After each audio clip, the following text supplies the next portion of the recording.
చిన్న కథ వినండి. విశ్వనాథపురంలో రామలక్ష్మణులనే అన్నదమ్ములు ఉండేవారు. చిన్నప్పటి నుంచి ఇద్దరు ఎంతో అన్యోన్యంగా పెరిగారు. తమ్ముడంటే అన్నకు చాలా ప్రేమ, అన్నంటే తమ్ముడికి ఎంతో గౌరవం. ఇద్దరికి పెళ్ళిళ్ళయ్యాయి. ఆ తర్వాత కొన్నాళ్లకు వారి తల్లిదండ్రులు చనిపోయారు. రాముడికి ఇద్దరు పిల్లలు, లక్ష్మణుడికి పిల్లలు లేరు. రామలక్ష్మణుల భార్యలు తరచూ పోట్లాడుకునేవారు. దాంతో ఇష్టం లేకపోయినా తప్పనిసరి పరిస్థితుల్లో రామలక్ష్మణులు విడిపోవాలని నిశ్చయించుకున్నారు. వారసత్వంగా వచ్చిన 10 ఎకరాల పొలాన్ని చెరో 5 ఎకరాల చొప్పున పంచుకున్నారు. కుటుంబాలు విడిపోయిన అన్నదమ్ముల మధ్య ప్రేమానురాగాలు తగ్గలేదు. నాకు పిల్లలు లేరు, నా భార్య నేను ఉన్నదాంతో సర్దుకోగలం.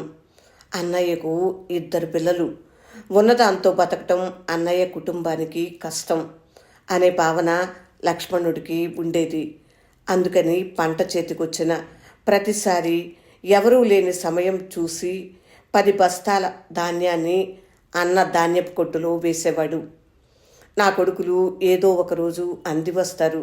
తమ్ముడికి పిల్లలు లేరు, వాడికి వయసు పెరిగే కొద్దీ బతుకు భారం అవుతుంది అని ఆలోచించేవాడు రాముడు. అంతేకాదు, పంట చేతికి రాగానే తమ్ముడికి తెలియకుండా అతని ధాన్యపు రాశిలో 10 బస్తాల ధాన్యాన్ని వేసేవాడు.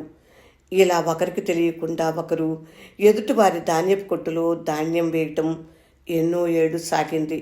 ఓసారి అన్నదమ్ములిద్దరూ ఒకరి ధాన్యపు కొట్టులో మరొకరు ధాన్యం వేయటానికి వెళ్తూ ఎదురుపడ్డారు. కొన్నేళ్లుగా జరుగుతున్న ఈ విషయం ఇద్దరూ తెలుసుకుని ఆశ్చర్యపోయారు, ఎంతో ఆనందించారు. వారి ప్రేమానురాగాలకి ఊరంతా ముచ్చటపడ్డారు. విన్నారు కదా, అన్నదమ్ముల మధ్య అనుబంధం ఎంత గాఢంగా ఉందో. ఒకరి మంచి గురించి ఇంకొకరు ఎలా ఆలోచించారు. మంచిని ఎక్కడున్నా మనం స్వీకరించాలి. ఈ కాలంలో అన్నదమ్ములు, అక్క చెల్లెళ్ళు ఎవరి మధ్య కూడా ప్రేమాభిమానాలు సరిగా ఉండటం లేదు. మనిషిలో స్వార్థం ఎక్కువైపోయింది. నాకుంటే నాకే, వారికెందుకు ఇవ్వాలి అనే ఆలోచన ప్రబలిపోయింది. ఇలాంటి కాలంలో ఈ కథ ఎవరికైనా నచ్చితే అది చాలా సంతోషం. కథ మీకు నచ్చిందా?